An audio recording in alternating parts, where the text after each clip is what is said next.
Take me back. Let me pass. You are being violent. Take me back. Yes, let me be, because I've had enough patience. Let me No other woman pass. can tolerate this. It is not very often that husbands battered by their wives open up to family members, let alone to an unknown third party. But the survivors in this story chose to seek help. In order to protect the identity of the children of the survivors, most of whom are minors, the two men who have suffered domestic violence allegedly inflicted by their partners have spoken on condition of anonymity. Survivor A began living with his now estranged partner in 1999. You see, the unavailability of money was a major reason why all these things came out. I don't think they would have come out if I had remained where I was working. Maybe when I retired, maybe it would have come out.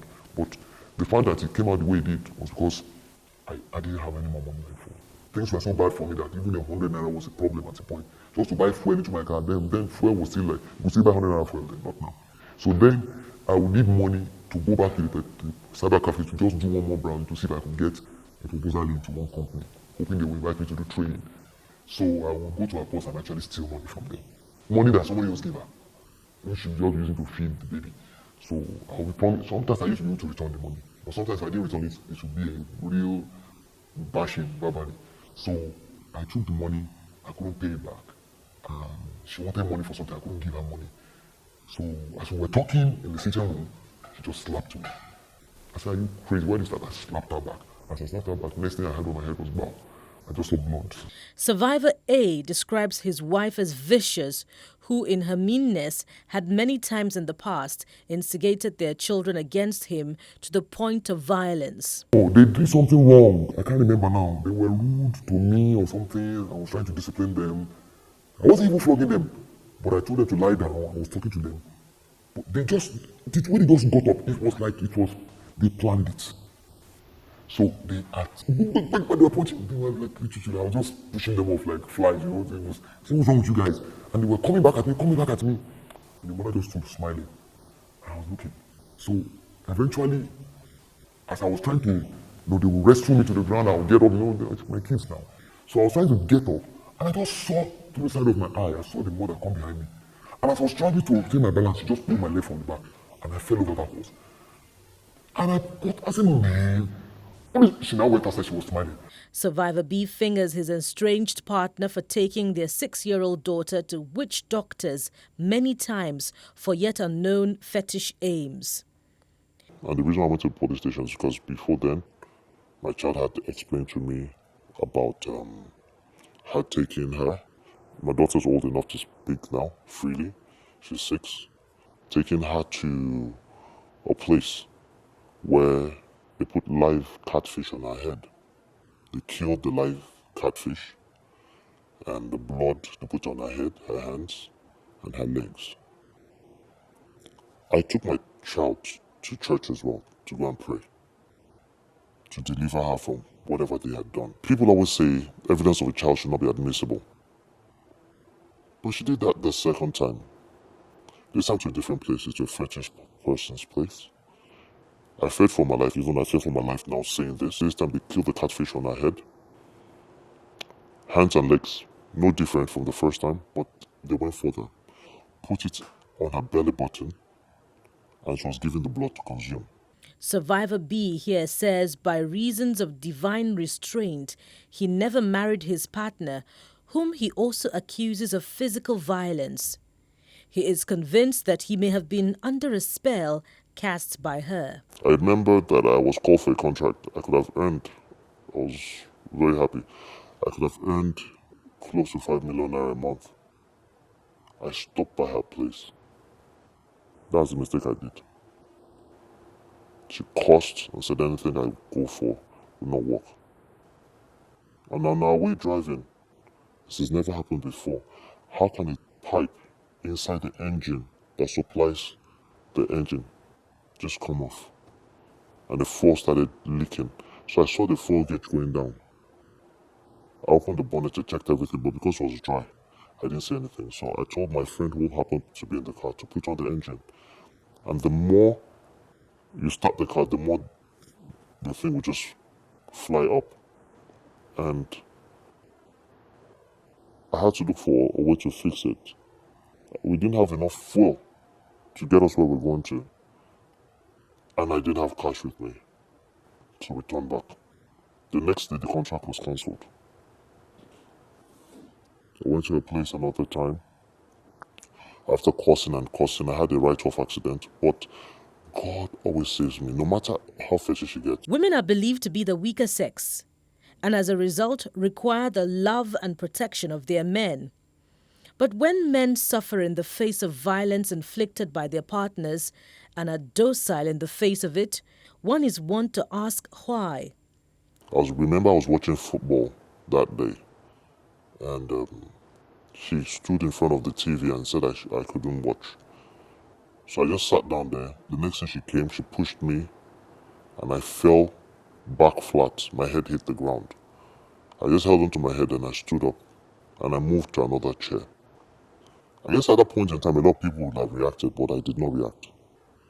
So, not reacting, she decided to slap me the first time, and I just did not do anything. The second time, I still did not do anything. The third time, I had no other choice but to hit her back. You know how it is? It's not when a dog bites that the story goes round, but it's when a man bites a dog that the story goes round. And immediately she started telling everybody that I beat her up. 9 times out of 10, I will never even touch her if she did all those things. I'll just get up, tell her, see what you're doing, then I'll go out. She will laugh at me. I'll go out. I entered the car. I was crying as well. Like I said, I went to a place I parked under a tree, and I was just crying. So I looked at her and said, I need to report to somebody. So I just went. I think I waited till the next one because I typed that thing. I went to a business center and I typed a letter. Okay. I said to the DPO, and I told them how she had also, previously injured me, and I said I believe that I was not safe. And please, when she did this thing, she was pregnant. When she did all this, what I'm talking about. So I told her, I said she's pregnant. Imagine what she will do if she's not pregnant. So the police officers sent for her. They actually came and invited her. And then they gave her a time when I did not want to hear of her causing any more disturbance in the compound. Experts have identified intimate partner violence to be about the tendency of one spouse to wield control over the other. In this instance, the man. You find out that their confidence, it erodes, you understand, it erodes their confidence. It makes them to be, they just feel, this self-guilt. Is it that I have not, I did not do well? Is it that I have not, did I miss out something? So the self-guilt, the self-blame begins to play out. And we find out that anxiety also sets in. They begin to live in fear. They begin to live in, oftentimes the post-traumatic, stress disorder is set in.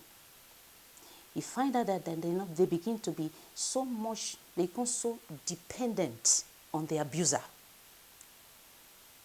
They find out that they are giving in. It affects everything about them. Their confidence is taken away. Oftentimes, they are shaky, they are fearful, lack of trust. You find out that even their sleep is disturbed. Who do I talk to? They are troubled. And with depression that is not well handled, it leads to suicidal thoughts. They contemplate what's the use of being alive. For some of them that have handled, they got to that peak. I'm thinking that if I was not as strong as I am, I would have committed suicide now. The Executive Secretary of the Lagos State Domestic and Sexual Violence Response Unit, Titilola Viva Adeniyi, says it is also about patriarchy. That is, power and control is the underlying factor. What you see on top of it is an offshoot of that. So you have patriarchy. Patriarchy is everybody's enemy. Patriarchy is not just an enemy of women. It's the fact that, one gender is superior to the other, and a gender here now, the boy or the man, is not able to express himself. So that even when he's feeling abused, if his spouse is abusing him physically, emotionally, or otherwise, patriarchy, shame, the society will not allow him to come and speak out, right? So that's a major problem. And patriarchy is not just peculiar to us here. It's a global phenomenon. It may be worse here because we have our social cultural norms, and of course there are religious factors that must be considered. But it is a problem, and the way patriarchy discourages or subjugates women, it also discourages men who are experiencing violence from speaking up, speaking out, and getting help.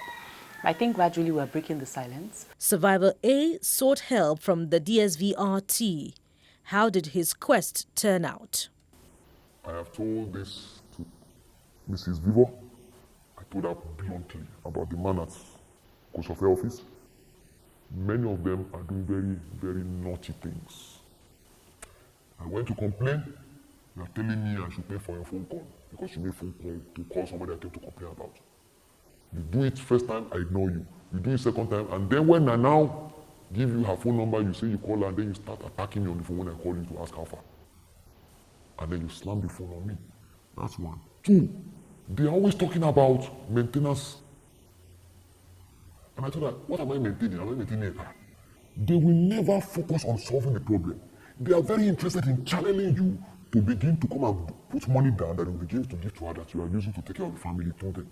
The executive secretary of the DSVRT responds to the allegations of gender bias and levity leveled against welfare officers under her unit. I know that there's no system that is perfect, right? But I think that we need feedback to improve on our services. I know that social welfare's mandate is the welfare, access, maintenance of the children. And perhaps that is what the social welfare officer was focused on, right? In terms of handling the domestic violence, because that is criminal, it's a criminal allegation. That's the brief of the police. The social welfare is for children. The oldest child was living with my parents at a point, and he attacked me right in their home on behalf of his mom, to the extent that he injured me, and I had to go to the hospital. So that was why I had to do the second police report. I went to the police station, those ones were making fun of me and collecting money from me. Let me put it like this. In their own case, they are lucky because they tricked me. That's what I was saying. I'm saying it without apology. They tricked me. They gave me the impression that it was kind of a procedure. If not, I know I'm giving them one kobo. So, we're going to deal with this. This is very bad. This is a lie. They did nothing. All they did was get money off me and then started playing around with me. Isheri. Oh, those one even told me, oh God, the way you are talking, you look like somebody that will beat his wife. Survivor B said he found himself on the wrong side of the law when his estranged partner leveled false accusations against him. She ran down to gender. This time, to claim that I was abusing my daughter. Abuse was I was fiddling with her private part, probably sleeping with her. I wake up in the morning with an erection, and I walk around all morning with that erection, with my daughter seeing that. This was just a day after the advance summons was served.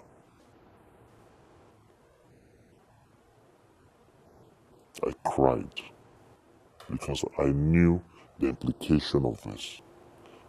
I could have been remanded, detained. When I gave up myself, I went to gender because I was invited, but I went with a lawyer because they said don't go without a lawyer. So I went with a lawyer, and before I read anything, I was asked to sit down in a position where they could block me from leaving.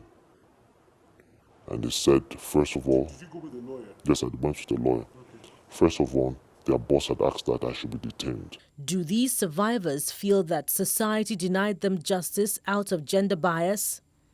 There's on the same human rights department, but for children's protection. But when all they were bothered about was my daughter is not of age to be, because I actually wanted custody of my daughter.